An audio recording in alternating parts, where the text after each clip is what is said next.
What's going on, kings and queens? Thanks for joining me again on Keeping It Copacetic. It is the weekend, and I'm just glad to enjoy this time to be able to sit back, relax, cool out, put my feet up, let those troubles of the week go. And I want you all to join me in doing that. Get you something to drink to relax. I'm sipping on some ginger ale. Since it's still a little early in the day, I'll wait to just get my groove on all the way. But anyway, get you whatever you want to drink. Get you a cup of tea. Get you a cocktail, a mocktail, a glass of wine, a cold beer, whatever just gets you to just kick back and relax. Get in a seat, get in a recliner, lean back, get in your bed, a bathtub. Oh goodness, yes, a bubble bath. I owe myself one of those. But just to lay down and just wherever you can, just take a moment to relax. If you're driving on the road, just be careful, be safe. Get you a cup of coffee or some refreshing water or something like that, or some iced tea, something that just refreshes you and keeps you alert. Before we go and get into chapter 13, let's just go ahead and do a little quick review on chapter 12. In chapter 12, Eva was waiting for Ernest. She demanded that he come and meet her at the Brentwood home. And while she was there, she kept getting a lot of different phone calls, but she kind of ignored them. She found out later that Mitchell had had some type of health episode where his legs had collapsed under him. So she had to rush to the hospital and meet him there. And of course, Natalie gave her the cold shoulder because she had not answered any of their phone calls from Mitchell and calls from her. And so after that, Mitchell comes home and he's in a wheelchair a little bit just because they want him to keep him safe from falling. And he just feels like this is the time to reel Eva back in. So he insists that she join him for his 2 weeks of rehab. And then after that, he says they should take a trip together. And that way he can kind of keep her away from Ernest and kind of re-solidify their marriage and let her know where her loyalty lies. So that is his plan. So now let us go and get into chapter 13.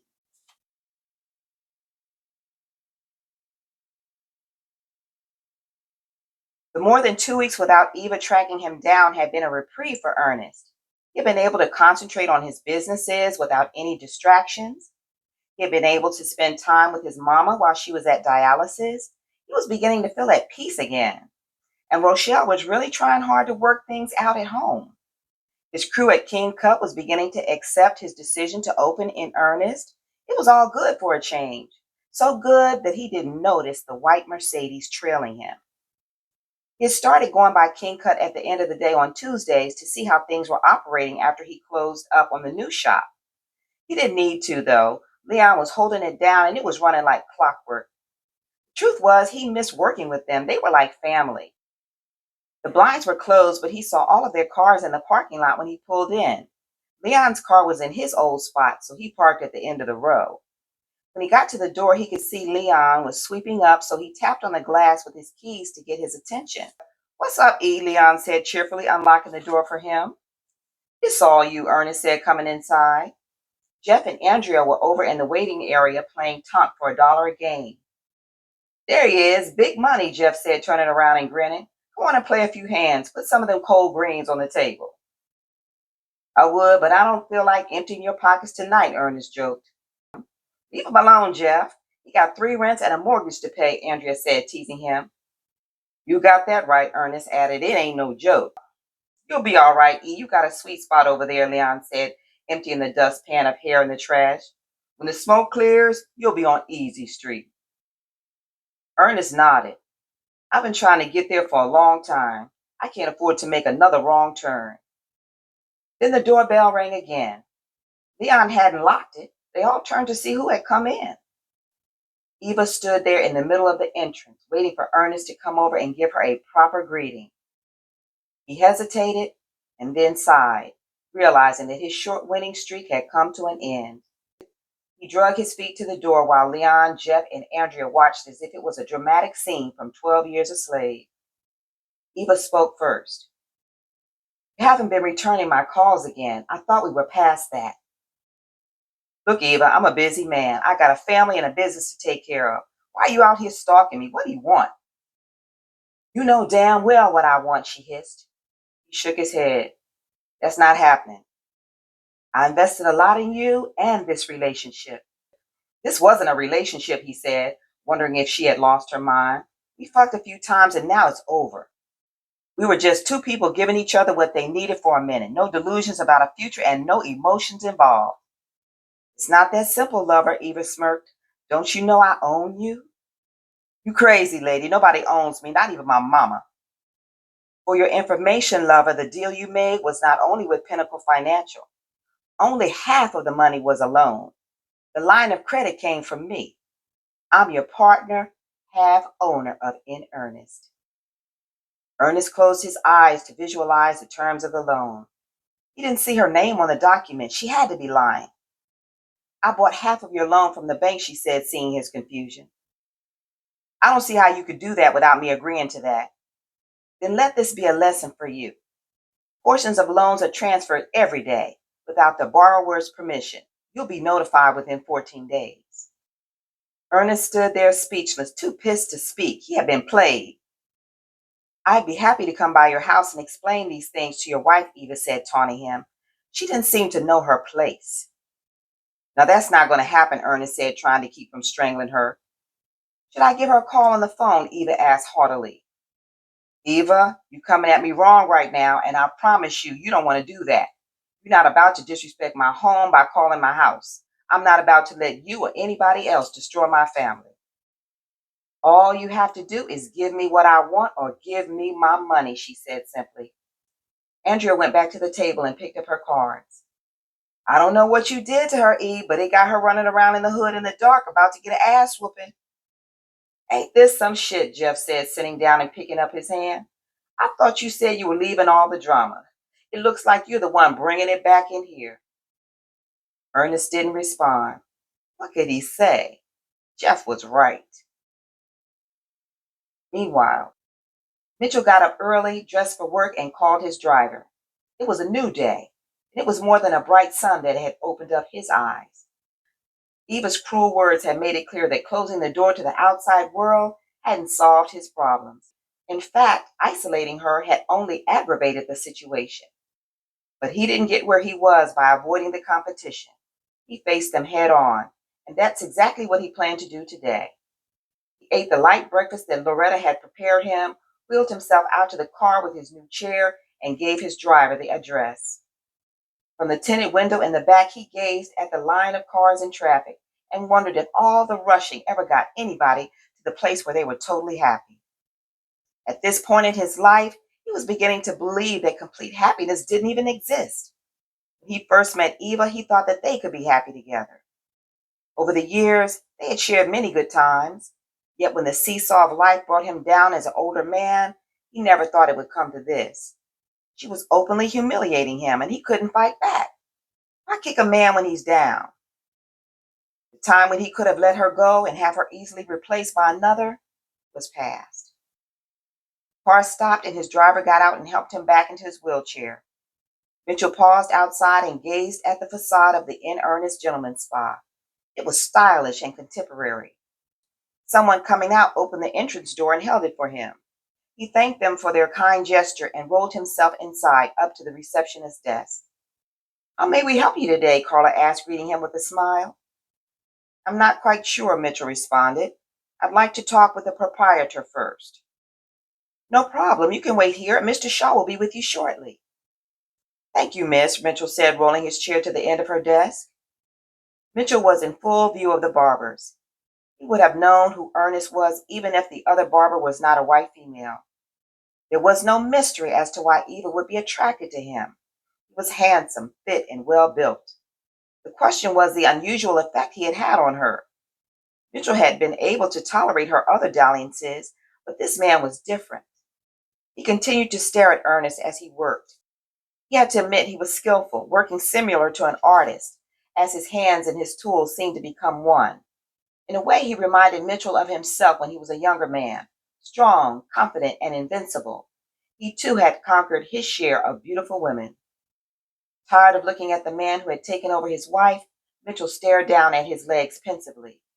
Nobody had prepared him to grow old and feeble. No one had told him that you explode in your prime like a flash of light and then you quietly fade out of it. It was only a few months ago that he stood sturdy and steadfast on his own feet. Then he would have walked over to Ernest and confronted him face to face. His pulse started to race when he saw Ernest walking towards him. "What services can we provide for you today, Sir?" Ernest asked him graciously. Mitchell answered him in a hushed tone. "Can we speak in private?" "Absolutely," Ernest said, thinking it must have something to do with his handicap. "We can talk in my office." He wasn't sure if he should assist the gentleman, so he walked at a slower pace for him to follow. "I'm sure we can accommodate any special needs that you have," Ernest said once they were in his office. "I hope so," Mitchell said, looking at him. "I'm interested in what you have to offer." "We can do whatever you need, sir. Massage, manicure, or pedicure. I can personally start you off with a cut and a shave." Mitchell leaned his elbows on his chair and folded his hands. "Mr. Shaw, what I really need for you is to stop providing services for my wife." Ernest had a moment of confusion, but it passed quickly as he assessed the situation. Slowly, 1 inch at a time, backed away from Mitchell and eased down into his chair with his hand on his straight razor. He didn't know what this man was capable of, and he didn't want to have to hurt him. "It's possible that you have me confused with someone else," Ernest said. "I'm Mitchell Hamilton. Eva is my wife." "How can I help you, sir?" Ernest asked, unsure of how he should respond. "As I said before, I want you to stop seeing her." "Mr. Hamilton, I'm not going to insult your intelligence and lie to you. The mere fact that you are here says that you are aware of some of the dealings that your wife and I may have had. I want to assure you that you don't have me to worry about. The association between us has concluded." "From where I sit, I have a hard time believing that. She seems to be very involved with you." "Sir, I have a wife and children of my own. The only connection I have with Eva now is purely business. Anything else was a mistake that won't be repeated, I can promise you that." "That's all I came to hear," Mitchell said, pushing the lever on his wheelchair and rolling out of the open door of the office. Ernest reached for the bottle of Hennessy in his desk. He had gotten himself into some off-the-wall situations in his life, but this one was driving him to drink. Wow. And that's chapter 13. Whew, it's getting close. It's getting close. It's getting heated in this situation. It's getting heated in earnest. Anyway, thanks again for joining me on Keeping It Copacetic. Please remember to like and subscribe to my channel, and I will see you next time. Take care and be safe. Relatively short, so I think I'm going to add chapter 14 to the end of it, and then we can just have those two chapters on this one video. But thanks again for being with me on Keeping It Copacetic. Please remember to like and subscribe to my channel, and I would love to see any of those comments that you have about the book so far. So I'm sipping on a little bit of this ginger ale. So everybody, we know what to do. We know the positions to get into, and we know how to kick back and relax and enjoy this chapter 14. We kind of know what happened in chapter 13. Mitchell is tired of all the drama. He's tired of the disrespect from Eva, so he went to visit Ernest. And Ernest has assured him that none of those things that happened between him and Eva will continue. And Mitchell took him at his word. And so now let us go get into chapter 14. Ernest sat tapping his fingers on the counter at the bar and Sambuca restaurant. The vibrations made small waves in his drink while he waited for Vince to meet him there. His right foot soon joined in the rhythm as it bounced against the rung of his stool. Ernest was deep in thought, straining his brain for a way to come up with the money to pay Eva back. If he were really to be honest with himself, he would have to admit that he knew from the beginning that that deal with Eva was suspect. At the time, he didn't care about the consequences because as far as he was concerned, it was his way out of no way. Old folks always say, be careful what you ask for because you don't know who might give it to you. Needless to say, he had a major disaster on his hands. In his world, a storm had raged, the earth had shaken, and fires had burned. Now it was time for damage control. He looked down at his watch. It was after 7 o'clock. He and Rochelle were on better terms for the time being, so he made a quick call to keep it that way. "Hey, babe," he said after she answered. "I'm going to catch up with Vince tonight before I stop by my mama's. I need to see where I can raise some money." She sighed heavily. All right, do whatever you have to do to cut ties with this crazy bitch. I'm not trying to go to jail over this mess. I don't want you to worry about this. I'll take care of it. Keep thinking those pleasant thoughts about you and me and the kids. She laughed. I will. At the same time, I'm loading my gun. Ernest saw Vince walk in the door.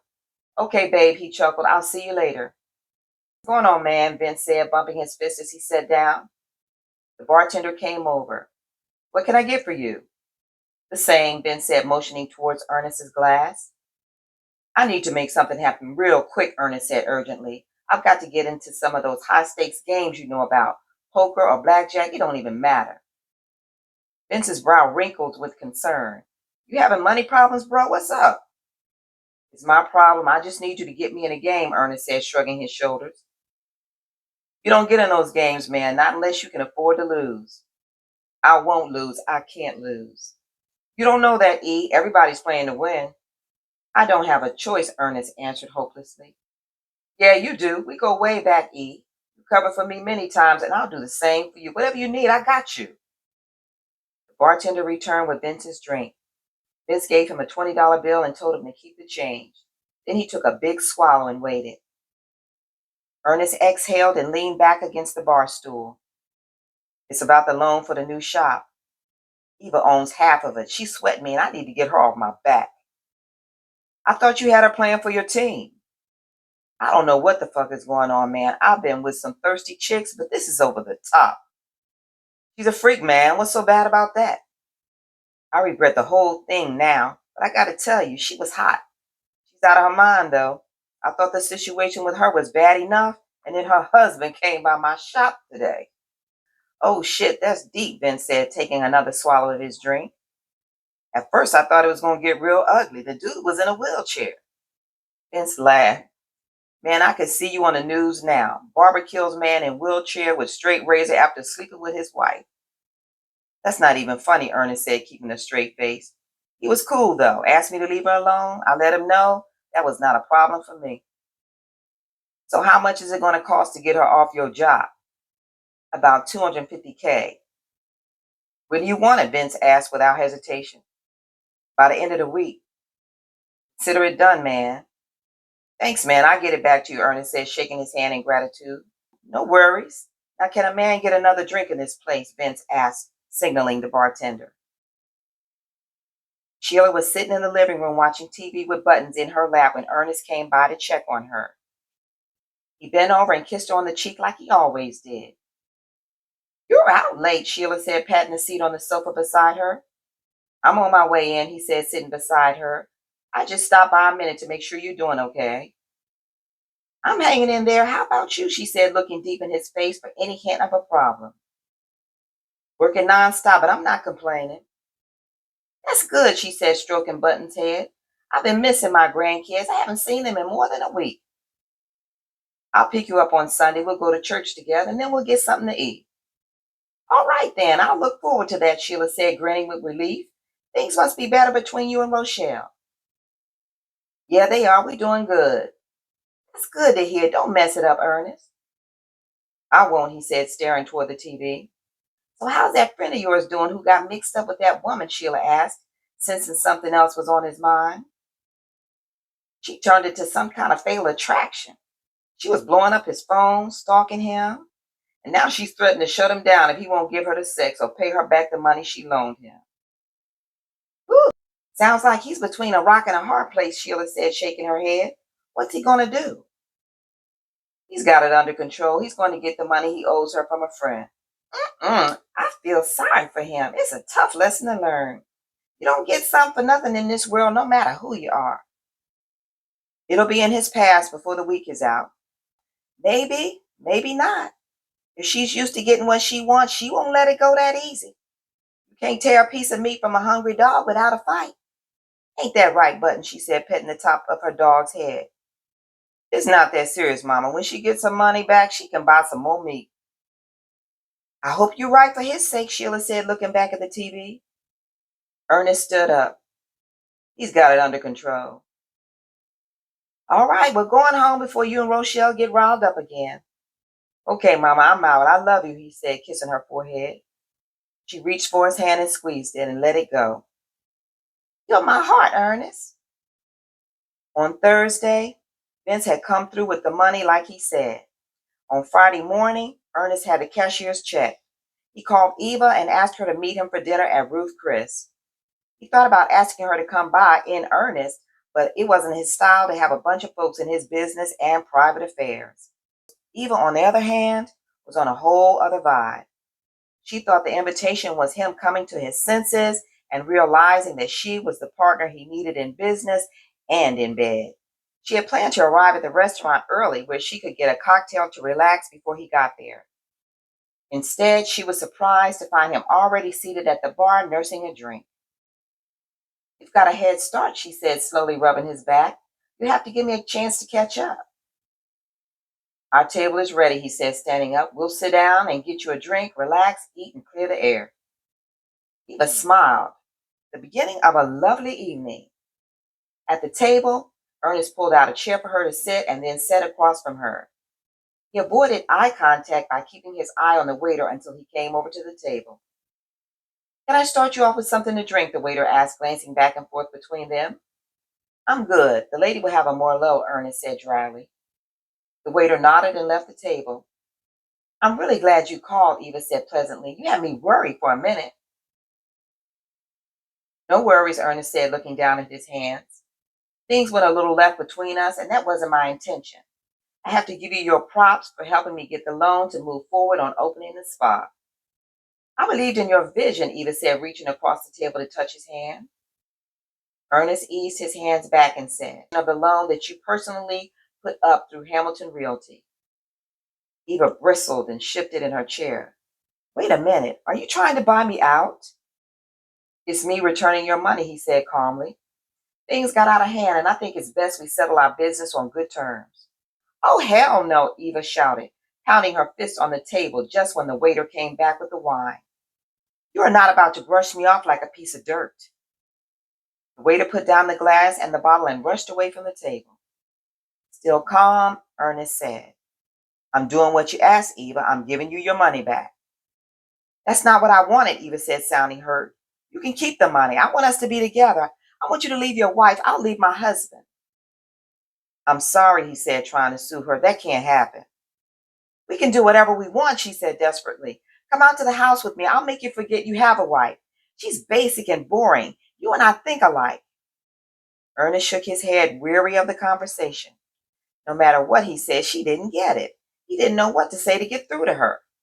So he told her, Your husband came to see me. Eva was taken aback for a moment. What are you talking about? He asked me to stop seeing you. It's the best thing for us to do. We both have a lot to lose. Take the check and move on. There's something else you need to know, Eva said haughtily, ripping up the check.